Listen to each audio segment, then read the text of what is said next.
ye mubumbi nze bbumba.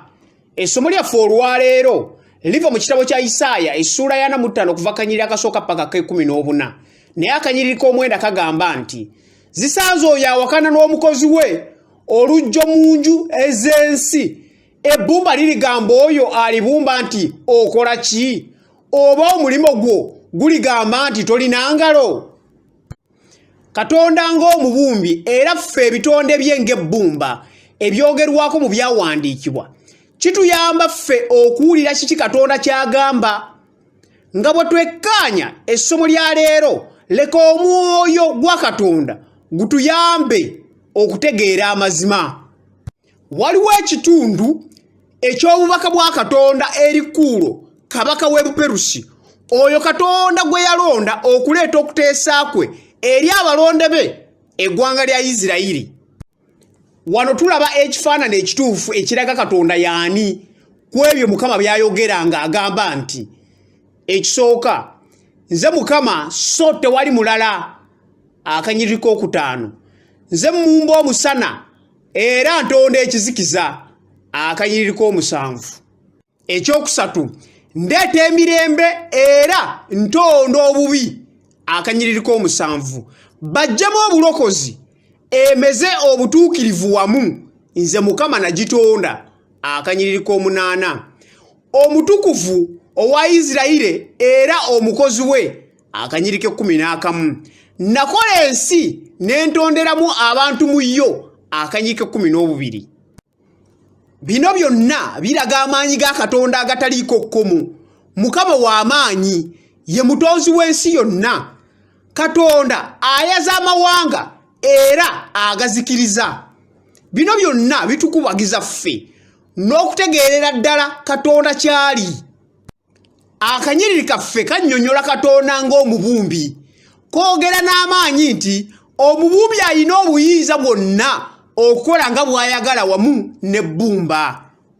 Yeremiya essula ye-18 akanyiriri k'okuna kagamba nti awo ekintu kye yali akola n'ebbumba bwe kyayononekera mu mukono gw'omubumbi, n'akibumba nate okuba ekintu ekirala ng'omubumbi bwe yasiima okukibumba. Era ne mu kanyiriri k'omukaaga aka Yeremiya essula ye-18 Katonda agamba nti laba, ebbumba nga bwe liri mu mukono gw'omubumbi, nammwe bwe muli bwe mutyo mu mukono gwange, ayi ennyumba ya Isirayiri. Bwe twalaba ffe ng'ebbumba mu mukono gw'omubumbi, tulina okutegeera bino wammanga. Ekisooka, twatondebwa mu kifaananyi kya Katonda. Olubereberye essula esooka akanyiriri ka 27 bwe kagamba abantu abamu beenyooma ku lw'engeri gye balabikamu, endabika yaabwe ey'okungulu n'obulemu ku mibiri gyabwe, era bino bitera okubamalamu amaanyi n'essuubi. Naye jjukira nti watondebwa mu kifaananyi kya Katonda. Endabika yo ey'okungulu, eggwanga lyo, ekika ky'ovaamu, langi y'omubiri gwo, ku ebyo byonna tewali kiyinza kukyusa omuwendo gwo eri Katonda. Ekyokubiri, okukolebwako kwa ntiisa era kwa kitalo. Zabuli essula ya 139 akanyiriri ke-14 bw'egamba engeri omuntu nga bwe yatondebwamu.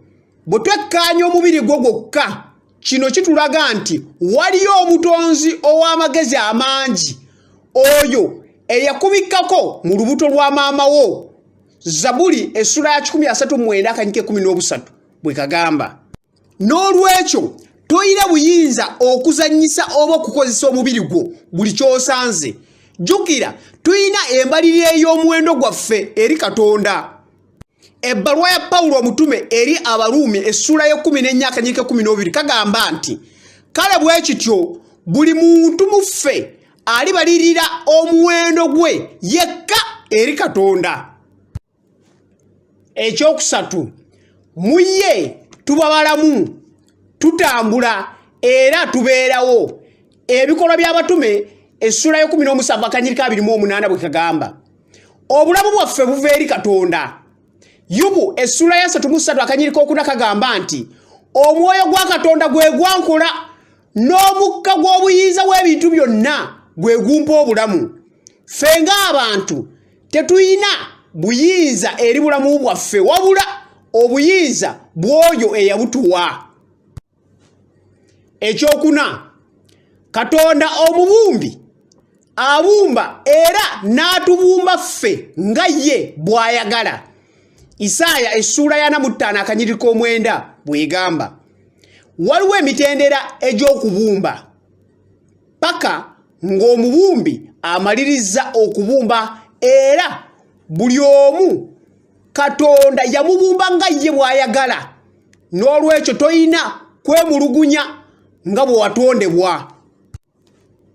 Ky'olina okumanya nti ebizibu by'obulamu, obulumi bw'oyitamu, embeera enzibu, ebyo byonna by'oyitamu Katonda abeera akubumba paka lw'aliraba ekifaananyi ky'omwana we Yesu Kristo mu ggwe. Ebbaluwa ya Pawulo omutume eri Abaruumi essula y'omunaana:2-9 bw'egamba. Isaaya essula y'e64:8 kagamba nti, naye kaakano ayi Mukama gwe kitaffe, ffe tuli bbumba, naawe omubumbi waffe, naffe ffenna tuli mulimo gwa mukono gwo. Amin.